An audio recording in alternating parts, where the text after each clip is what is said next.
would you do if you had access to that money? I don't know. Blow it, I guess. Yes. Yes. Yes. That's what I did. I blew it.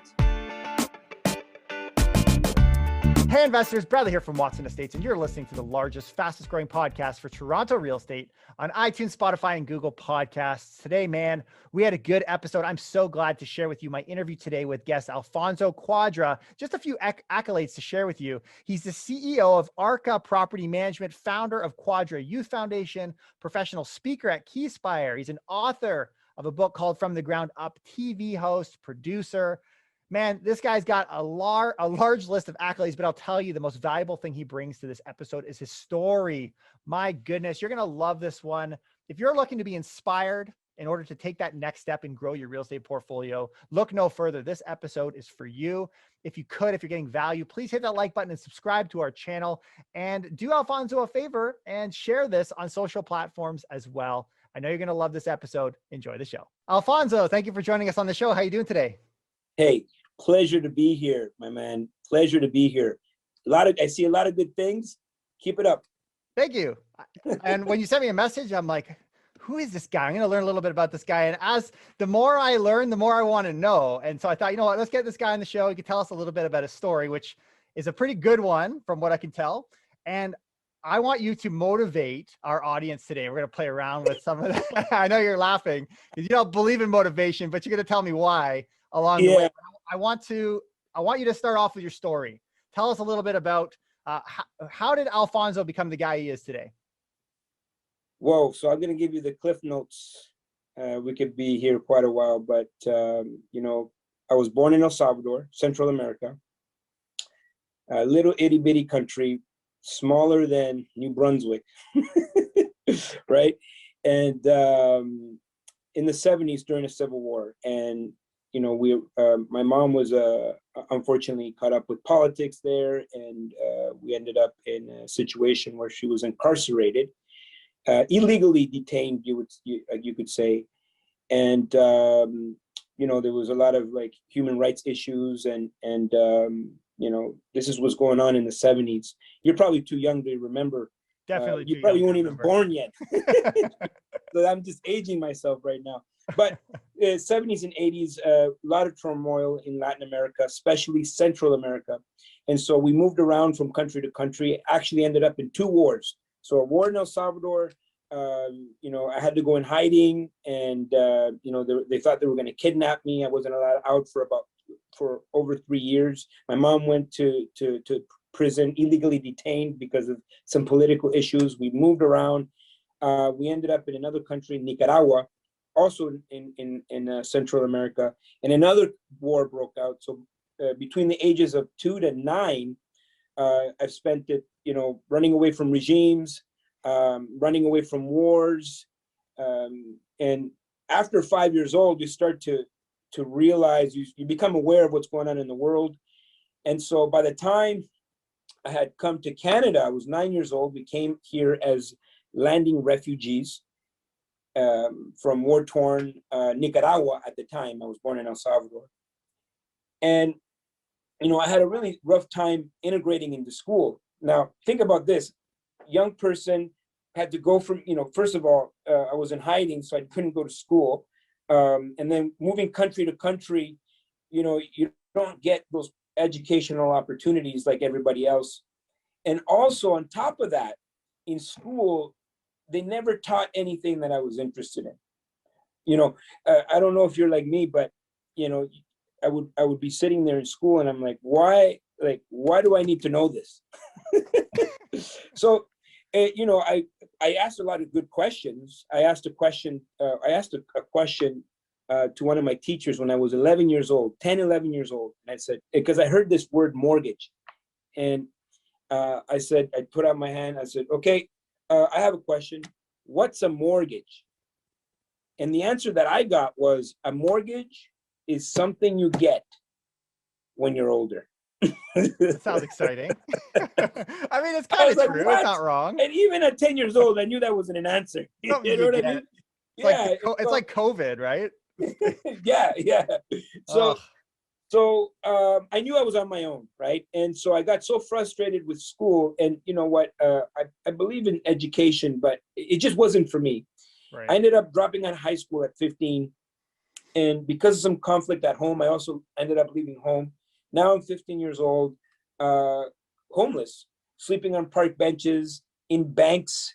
To my lowest, darkest moment in my life was panhandling for change. And the reason I bring that up in interviews and on stage is to make people realize that, okay, I had a dark moment, but we all have had dark moments. Like, as I'm talking about a dark moment, you could probably think about a dark moment in your life where you're just so frustrated, and you almost at a point where you want to give up, right? And and your listeners right now can probably think about a dark moment in their life where they're just like, why me, right? And at 15 years old, imagine, you know, I had so much blame in my heart. I had so many reasons to be angry, and like, how did I end up there? And so much blame. And, you know, at 15 years old, I felt like the entire world was against me.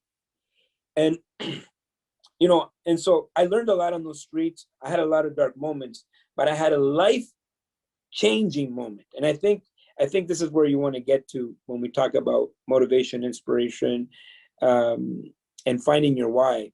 So at 17 years old, I became a father, and that changed my life forever. I looked at this little girl, and I knew that I had to take responsibility over my life. I didn't have many skills, but I went back to school, got a job. Jobs weren't paying much back then, $5 an hour. You can tell how long ago that was. Actually, I was too young to remember that. I was 17, right? Look, I'm going to share this picture with you right here. I'm sitting, this is in my office. This is my daughter, Talia. She's 25 today. She's 25 old today, 25 years old. She's turning 26 this year. So you can see how long ago that was. But it was a life-changing moment because I discovered purpose. Mm-hmm.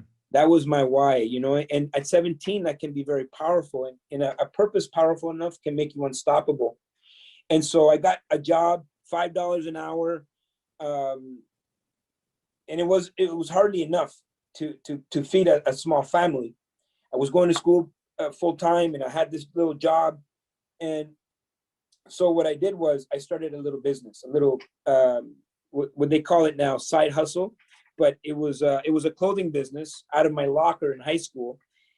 You know, selling jeans, T-shirts. I would go to Toronto, Montreal, New York, and buy mixtapes and jeans and T-shirts and sell them out of my backpack in locker in high school. Now, what I discovered was the power of profits. If one of your listeners is taking notes, this is definitely the time to take notes. The power of profits. And at 17, I learned such a powerful lesson. On one side, my hour was worth $5 an hour. And on the other side, I could flip a pair of jeans that I bought for $20 for $60, making a $40 profit within a 10-minute transaction. Now, I didn't know the words profit at 17. I didn't know, you know, I didn't understand all the business behind it. All I knew is that I flipped my money, right? And that's what I wanted to pursue for the rest of my life.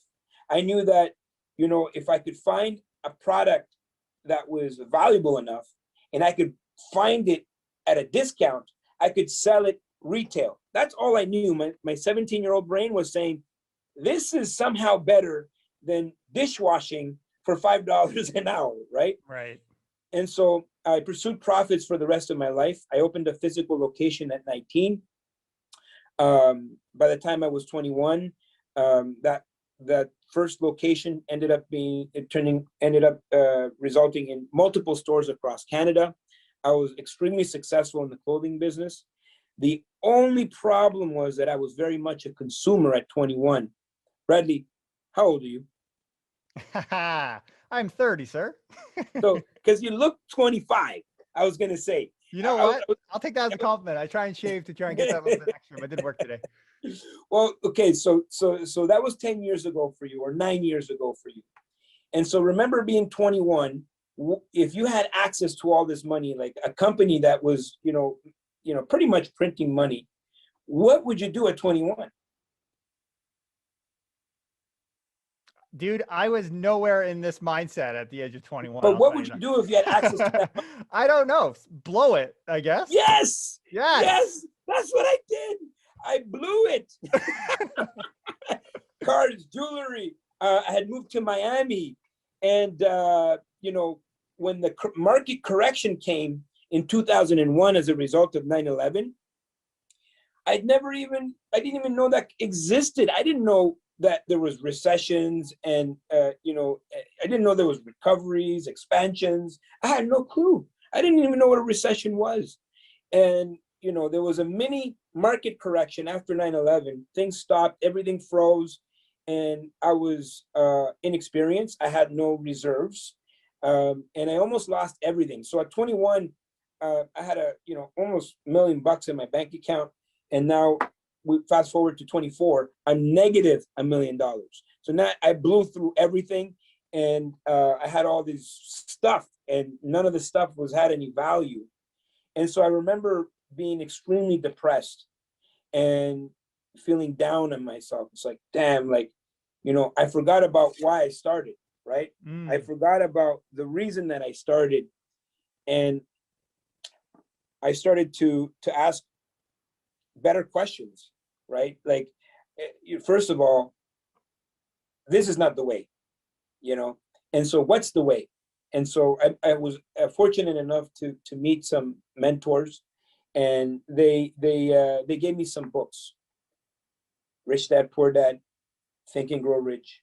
And these two books were kind of like the gateway drug to hundreds of other books about wealth, investing. And what I discovered was, number one, I was very much a consumer, but number two, that I was vulnerable in business because I only had one stream of income, right? And so at that point, what I realized after reading all those books is that all wealthy people own real estate. And real estate is the most powerful asset for the wealthy because leverageable. And the combination of business and real estate is what gives the 4% an unfair advantage over the 96%. And so at that point, when I was 22, 23, 24, going on 25, I realized the value of real estate, and I was going to build a second income stream. And in this case, I said to myself, I want this income stream to be indestructible, Armageddon proof, right? And that's why I chose multifamily. And I changed I converted my mindset from a consumer mindset to an investor mindset. After almost losing everything, my business flourished. I went back and rebuilt my business. I reduced my cost of my expenses. I sold the Cadillacs, the Mercedes, the BMWs, and I bought a economical car, right? Dodge Neon, for anybody that's ever owned a Dodge Neon. I mean, I was proud to drive that Dodge Neon. I bought a triplex and I moved into one of the units. And slowly I started to build that portfolio. And then boom, 2008 came. And 2008 was the next market correction. And 2008 was the first time I was able to take advantage of the market correction, because now I'm in real estate. I know exactly what I'm doing. I got cash on hand. I was no longer depending on one stream of income. And so now 2008 comes where all the money just disappeared. Now in Canada, we didn't get hit as bad as they did in the US, where there was a market crash, right. But it was definitely a correction here in Canada. On top of that, money disappeared.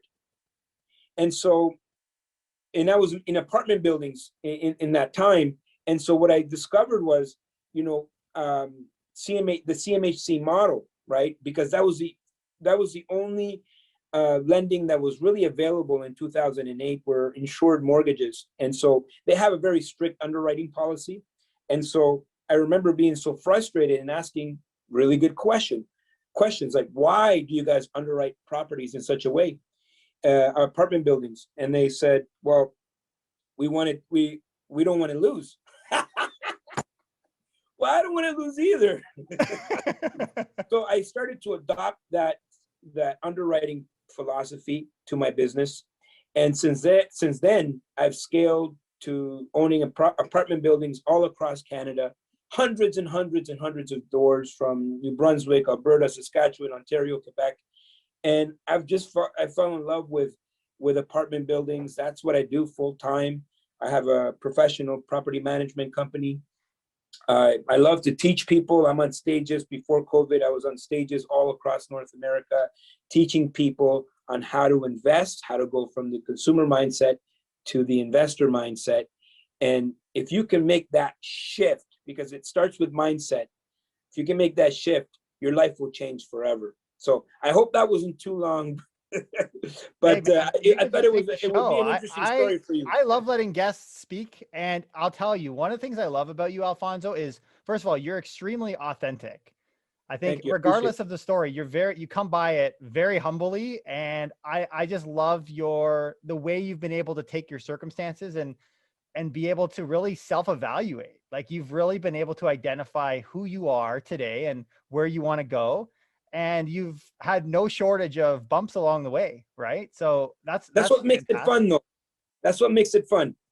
I guess so. Not in the moment. Not in the moment. Not in the moment. I feel like talking about it after, maybe. I lost my hair, some of those moments. But guess what? At the end of the day, that's life, right?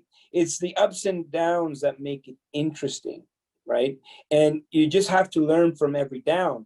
So the next time there's a down, it's not you don't go as far down as more than you have to, right? It's just like people live this roller coaster life, right? If you're living a roller coaster life, it's because you're not learning from your mistakes. What it should be like a rolling valley, right? You have ups and downs, but your ups are they're up, but you know what? There's some downs, and some downs are not too down, but but at the end of the day, you are just growing, you're progressing. And as long as you're better than yesterday, and as long as you're better today than you were last year and the year before, if you're progressing, you're growing, that's where life fulfillment comes from. Yeah. I mean, when we speak to a lot of investors, they have their kind of why and they give us the highlights. But what I love about your story is people can relate to what you're saying, and this is where I think that authenticity comes in. Now, I wonder, as a speaker and as a host in a lot of these, I guess, all the things you're doing, coaching and otherwise, do you find some people say, well, you know what, Alfonso, like, I don't have that kind of story. Like, I don't have the war-torn story and get it all and lose it all. Do you find that is something that is a requirement, or have you found that that's Absolutely just your story? not. I'm curious what that pushback looks like. Yeah, so I definitely know where you're coming from, and you don't need that story. And my story is not the worst story that there is, right? It's just my story. And I've decided not to be a victim in my own story, right? And I guess we all have a story that we tell ourselves, right? And are you a victim in your story, or are you a survivor, right? Are you a coaster, or you're an expander in your story? Like, what is the story that you're consistently telling yourself? That's what matters, right? And like my daughter, she's 26 now, and she's entering the world of business, and she's she has her business. She had that because what, she didn't live a war-torn life, and it's not like I'm going to create that for her. The reason I work so hard is so my kids, I have two daughters, Talia and Alicia. The second one is 14 years old, but it's not like it's hard to create that for them, that hustle, that hunger. And it's easy to have that when you have nothing. But what if your life was ordinary, right? What if you were a suburban kid, right? What if you didn't live on the streets, right? And the funny thing is a lot of parents, I know for myself too, and not to say my story is anywhere like yours, but and not to say it's better or worse, it's different. But that's something that I, as a parent, think about all the time is like, how do we create the grit in the next generation? Or if that's us, if we are the next generation, which I'm probably closer in line to that, how do I get this grit? How do I get this inspiration or motivation Yeah. to, whether it's push or pull to something? How do we create that? Because I think that has been the key to your success, if we were to be perfectly honest. Yeah, I mean, it's like a pendulum, right? So my pendulum swung all the way over there, and you know, I definitely get inspired from other people's stories, right? The reason I share my story, I feel that I have a responsibility to share my story, and just to show people that someone could come from literally nothing, right?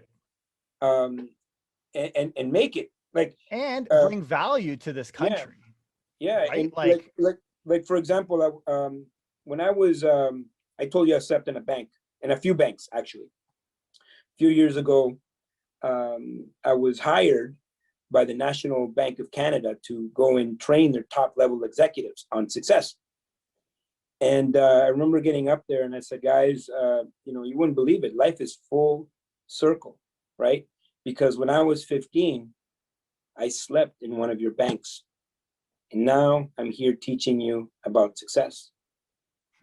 And so everybody's like, that's how I started the talk, you know, and life is full circle. And if you feel like you can't find something within yourself, look at other people's story to be inspired by, you know, and that's why you know, you started talking about the motivation component.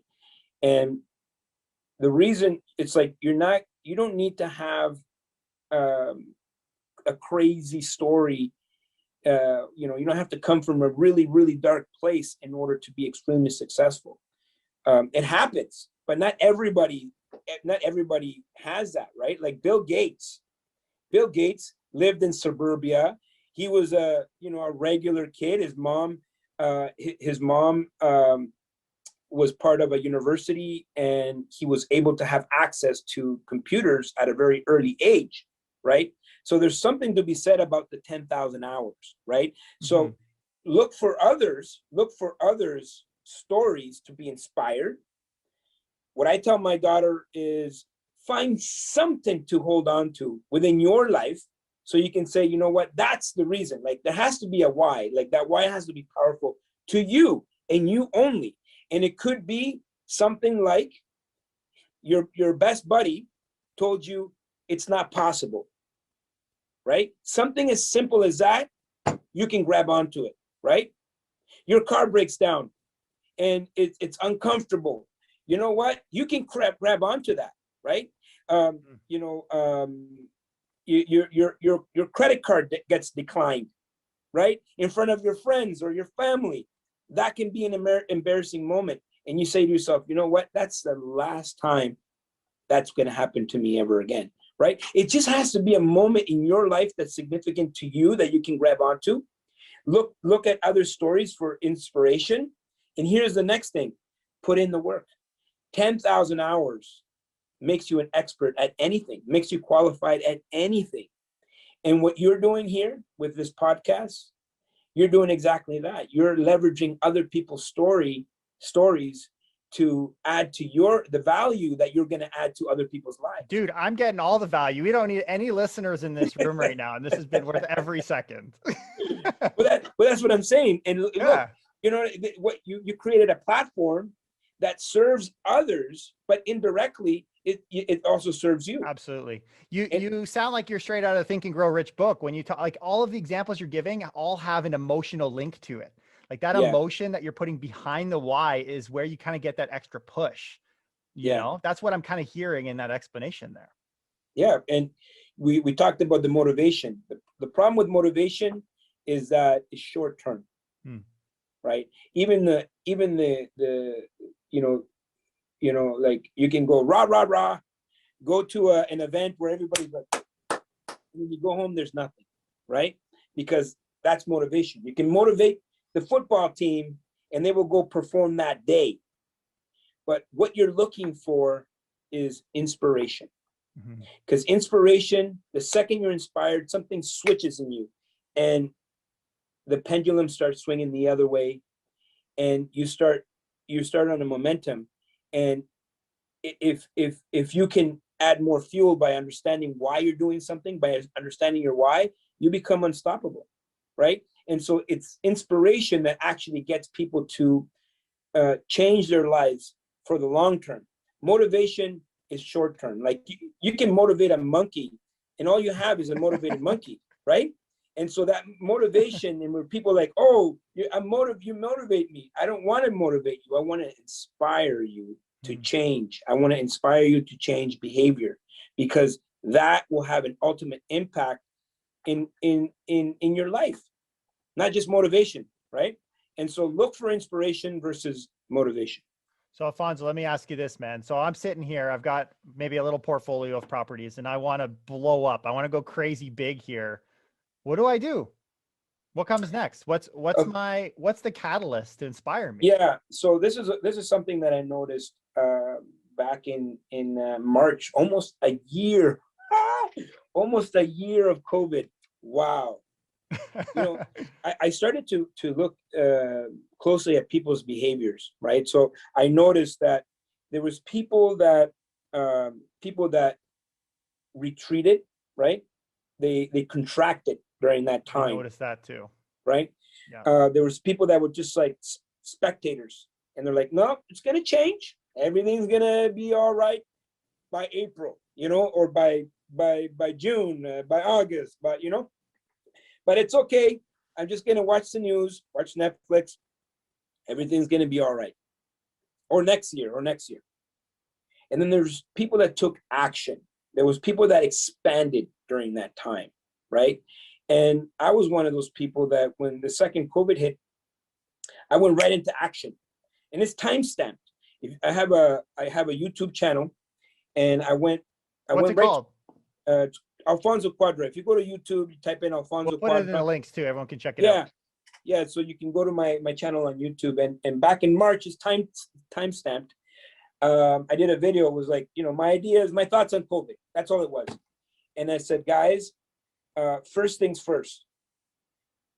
You have to stand in your truth, and you have to admit and realize that life will never be the same ever again. Never again. And two, get ready for massive opportunities that are coming our way, and take the time right now to build relationships. Anyway, so that video, you know, I think it was like 800 views or 900 views. Anyways, I would say a big portion of that people that viewed that video came back and said, Alfonso, how can you say this? You don't know what's going to happen. You don't have a crystal ball. You can't say we're not going to go back to normal or whatever. I said, guys, I don't care whether we go back to normal or not. All I know is, you know what? I'm expanding, and I'm leaning into COVID. I'm not going to just sit here and freeze. I'm going to lean into it, right? And so for someone like you that has a portfolio of properties, you need to be always in consistent expansion. Whatever your goals are, double them. Because a good goal is something that scares you and excites you at the same time. And so, for example, the goal in our business, we have a 10-year goal of getting to 75,000 doors, and a 5-year goal to get into 7,500. Okay. Now I already know in my mind exactly what I'm going to do, but I can't wait for that to happen. I have to take massive action right now in order to make that happen. I'm the driver of that, right? And so what I do is I reverse engineer. I ask myself, what does and I'll start with the 5 years at first. So I take the macro goal, and then I start to break it down into manageable pieces. And so let's go to 5 years, 7,500 doors. So if we were a company that had 7,500 doors, what would that look like? What softwares would we have? What kind of people would we have? What kind of personnel would we have? How would we organize? You know, there's going to be a whole infrastructure. And so now I bring that goal into the present. and I start operating as if I have the 7,500 doors right now, meaning I'm hiring the right people. We have the right softwares to be able to support that type of inventory. And so most people, they say to themselves, well, when I get there, then I'll hire my first, assistant, or I'm going to hire my first property manager, or, right now, because I'm small, I'm going to do everything myself. And so going back to your question, someone that has a small portfolio, which it's all relative, right? It's small, it's a matter of a perspective, because what you have and what you've accomplished is probably massive to somebody else. But it doesn't matter where you are. Number one, double your goals, and now bring that into the present by operating as if you are already there. And so what kind of properties are you going to be looking at? I bet you all the properties you're looking at probably are not in alignment with the goals that you have for yourself. And so why are you wasting your time, right? So look at your goal, 10, 5 years, and then every single action needs to be in direct alignment with those goals. Beautiful. Let's go get it, guys. Let's do it. Let's go get it. Alfonso, man, can you tell us where people can find you on social, online? Yeah. You know what? Started my YouTube channel. I have a lot of content there. I give. I want to change people's mindsets. Mm-hmm. I don't want to be remembered for the doors, the cars. I want to be remembered for the people that I've helped. And if someone can take this podcast, I don't know, what are we, 20 minutes, half an hour, and they got something out of this today, my job is done, right? Because I'm on a mission to change people's lives. Whether it's one person at a time, one conversation at a time, whether it's a lot of people. So my YouTube channel, reach out. I'm very Googleable. All the socials, TikTok. I'm always giving content. I'm always giving value, and I always want to be. I always come from a position of serving. Love that. Love that. Guys, if you did get value out of the show today, like I did, please share it. You can go to the podcast, share it on Instagram, whatever. Please like this video if you're following us on YouTube. And dude, you've pleasantly surprised me. I mean, I'm definitely inspired. Hey, you know what? That's what we wanted, right? We wanted inspiration, not motivation. That's right. All right. Really appreciate it. And we'll see you next time. We'll see you next time, my man.